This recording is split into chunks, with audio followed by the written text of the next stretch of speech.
woman full of faith and fun. She is a lover of people who vow to never have children, but has been blessed to have 5 birth children and 1 by marriage. And she couldn't imagine her life without this wonderful array of personalities. She is reading The Greatest Lessons Learned. I was an awful kid. Just awful. I mean, I didn't think I was awful. I thought that I was a delightfully honest, energetic, and curious young lady. However, most adults found me to be a rude, tiring, nosy little girl who talked way too much, and not much has changed with the talking part. Now, we all know the curse that our mothers put on us. When you grow up, I hope you have kids who are just like you.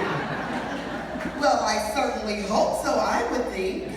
Wonderful. Who wouldn't want me as a kid? And then it happened. I had kids. And all the many nights that I would call my mother with tears in my eyes, or my voice about 5 octaves higher than usual, and say, "Mom, I just wanted to say I am so sorry. Do you know it's pure hell trying to raise yourself?"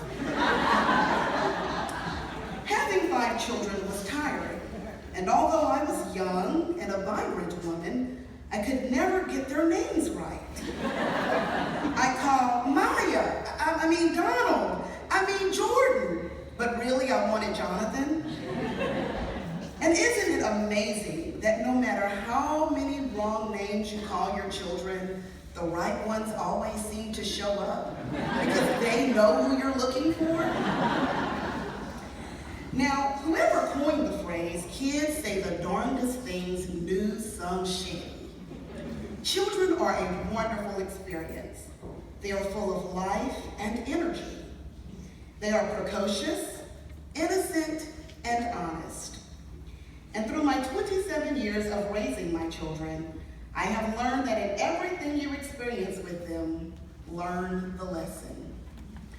I married for the first time at 19 years of age. At 20, I had my first child, a beautiful little girl that my eyes weren't big enough to see. And within the next 11 years, I had 4 more children. Apparently, I never learned what caused that pregnancy. And know how precious they were, so sweet and loving. And then they learned to talk. Now, I was excited when my oldest baby girl was forming sentences at 1. I have a genius on my hands, I thought. But no one explained that with these words also came opinionated and very honest sentences. Prior to birthing my 4th child, I was stricken with Bell's palsy, which is a paralysis or weakness of the muscles on one side of the face. The entire left side of my face was drooping. I couldn't effectively speak, eat, or drink. I would try to give instructions to my children, but my speech was terribly slurred. One day a neighbor came to the house, and I was trying to communicate with her. My oldest daughter jumped in and said, "You may want to come back another time. My mama can't really talk. Her face is crooked." And she don't know no sign language. My son chimed in, "Yeah, she looks like a cartoon character.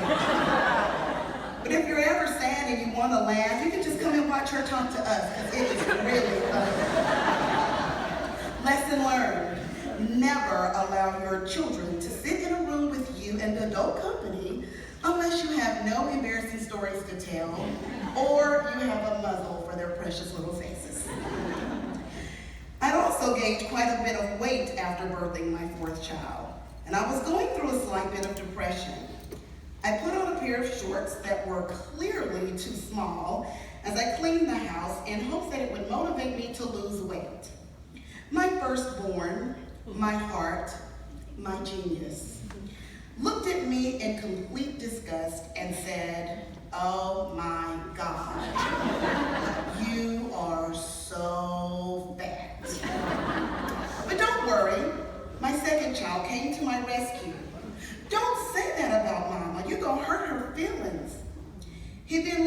me with all the sympathy and sweetness he could muster at 7, and he said, "Mama, you're not so fat, you're just a little fat." Did I mention that children are painfully honest?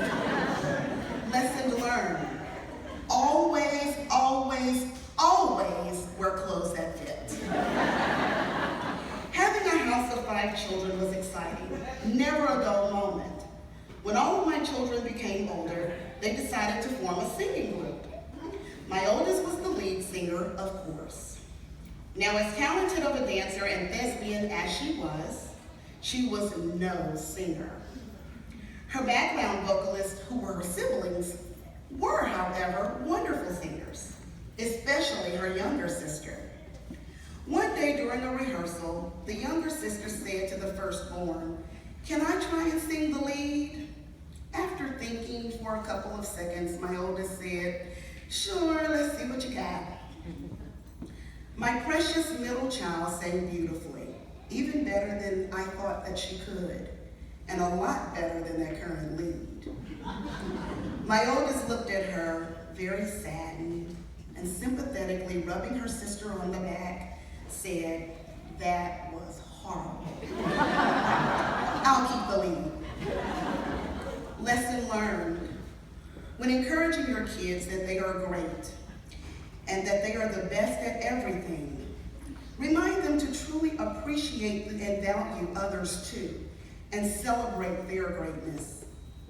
I, at one time in my life, thought that raising children would give me the opportunity to impart wisdom, knowledge, idealisms, and lessons into life into each of them to become a wonderful extension of me. Since then, I have learned that they too have been my teachers, and I have learned a multitude of things by simply watching and listening to them. I am still learning patience, that timing is everything, not to take myself too seriously, to not be too old to laugh at fart jokes, to be okay with getting caught in the rain, to laugh at myself when I make mistakes, to love unconditionally, to treat everyone the same no matter their background, and to just simply be kind to everyone. Growing up, I learned that it was imperative to always listen to my mother, but as I grow older, I found that my greatest lesson learned have come from me learning to listen to my children.